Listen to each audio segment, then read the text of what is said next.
ไม่ชิ้นเหรอเย็นชิ้นเหรอกี่บาทอะ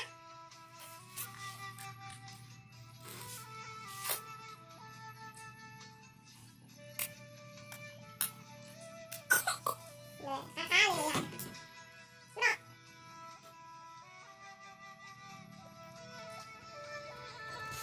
คือสิเนาะเคลียร์ไว้จ้ะสมุนก็คือลูกชื่อเลยลูกตาลูกชื่อลูกดังลูกป้าลูกโป่งนั่นของเธอใช้ปีนเนี่ยลุกขึ้นยืนเลยปล่อยไม่มีเอาลูกโป่งใช้ท่อ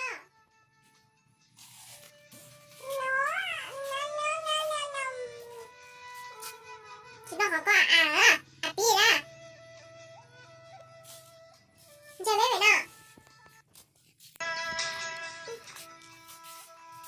จะไม่หนาอ่ะ